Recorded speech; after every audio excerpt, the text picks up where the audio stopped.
A model like GPT-3 contains 175 billion parameters.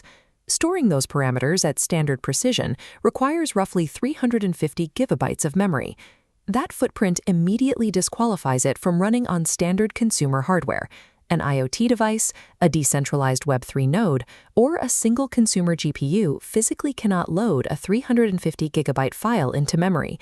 And even if it could, the compute cores are rarely the actual bottleneck. During inference, the system is choked by memory bandwidth, the sheer time it takes to move that massive amount of data from RAM to the processor. To deploy these models, engineers use quantization.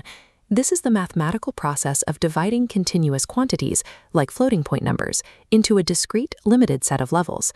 Because we cannot physically upgrade every edge device in the world, we are forced to structurally shrink the data types of the model itself. The immediate payoff is significant. Dropping from 16-bit floats to 8-bit integers cuts memory and bandwidth requirements in half. Crucially, int8 quantization sustains accuracy within about 1% of the uncompressed baseline. But pushing the compression further reveals a strict limit.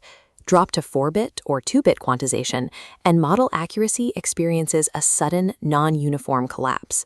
When we force thousands of continuous values into a handful of rigid integer containers, we inevitably lose data. And this collapse happens because a model's static weights and its dynamic activations behave completely differently under extreme compression. To map this design space, researchers organize quantization into a 5-dimension taxonomy: range mapping, granularity, calibration, technique, and methods. Surviving the sub-4-bit cliff means we cannot treat quantization as a single naive algorithm. It is a highly specific architectural space, where every parameter choice dictates whether the model retains its signal or degrades into noise.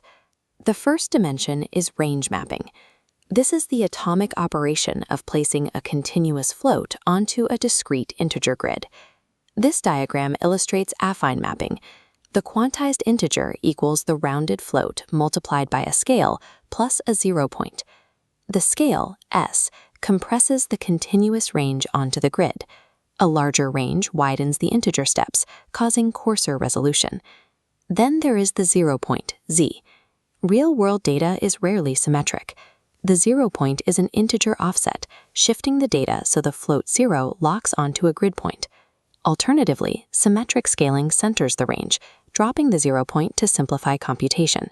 However, by forcing an asymmetric tensor into a perfectly symmetric range, the math leaves one of the available integer levels entirely unused.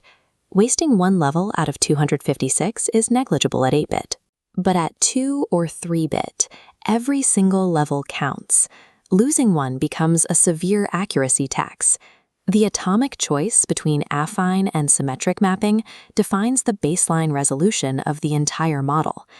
Once we know how to quantize one tensor, we must decide how many individual tensors share that single scale. This is granularity. The simplest method is per-layer granularity.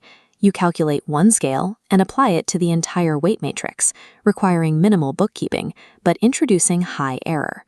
This matrix shows why. If one row has values around 1.0 and another around 0.01, a single global scale is set by the maximum value.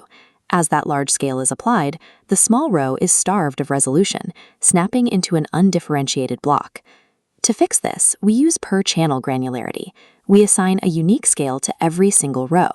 Now the small row calculates its own scale and expands to utilize its full integer range, preserving its internal structure. This drastically lowers the error rate, but the hardware must now store thousands of distinct scales, adding complexity to the runtime kernels. Granularity serves as a precise mechanism for buying back resolution through stored scales, targeting exactly where the tensor is most sensitive. The third dimension is calibration. This is how we analyze the data to choose the actual clipping range that dictates our scale. If we simply use the global minimum and maximum, a single extreme outlier, like the long tail in this distribution, will stretch the entire range, ruining the resolution for the dense mass of data. The standard engineering fix is percentile calibration. We deliberately clip the extreme tail at the 99.99th percentile to tighten the scale. But when we run the math, clipping the tail actually drives the total mean squared error of the system up. Weights are static, learned values that stay fixed after training, but activations represent the model's dynamic response to specific inputs, intermediate states that capture the nuance of a conversation. Saturating these rare extreme values destroys the very signal the model uses to make logical connections. This sensitivity makes activation outliers the transversal problem of the entire field. You cannot treat them as noise to be clipped without compromising the model's fundamental reasoning. To navigate this outlier problem, we have to decide exactly when in the model's life cycle the quantization is applied. This timeline illustrates the two primary pathways. The first path is post-training quantization, or PTQ. We take an already frozen, fully trained checkpoint and convert the weights. It requires no additional training data and is operationally cheap, but it results in highly lossy outputs at sub-4-bit levels. The alternative is quantization-aware training, or QAT. Here, we simulate quantization operators during the training pass itself. The model mathematically learns to expect quantization noise and adjusts weights to route around it. QAT retains far better accuracy, but it requires full training compute and massive datasets. Because most engineers deploying open-source models lack the original training data or a supercomputer, QAT is rarely used for massive LLMs. Forced down the PTQ path, the industry relies on highly complex mathematical methods to manage the outliers entirely post-training. The fifth dimension covers these specific methods, beginning with GPTQ. This is a definitive PTQ method that achieves 3 to 4-bit weight quantization by completely changing the optimization objective. Standard methods try to minimize the raw error of individual weights. As this equation shows, GPTQ instead minimizes the layers output error. It does this by weighting the equation with the Hessian. Mathematically, this allows the system to ignore weights with high individual errors as long as their corresponding inputs are tiny. It saves precision budget for weights that actually move the output. By locking the column update order, GPTQ can reuse the inverse Hessian across the matrix. This turns per-weight updates into batched matrix operations, yielding a massive speedup during quantization. However, GPTQ is strictly focused on weights. It does not solve the activation outlier problem. To handle activations, we use methods like SmoothQuant. Rather than clipping the outlier, SmoothQuant applies an equivalent transform to migrate the outlier difficulty.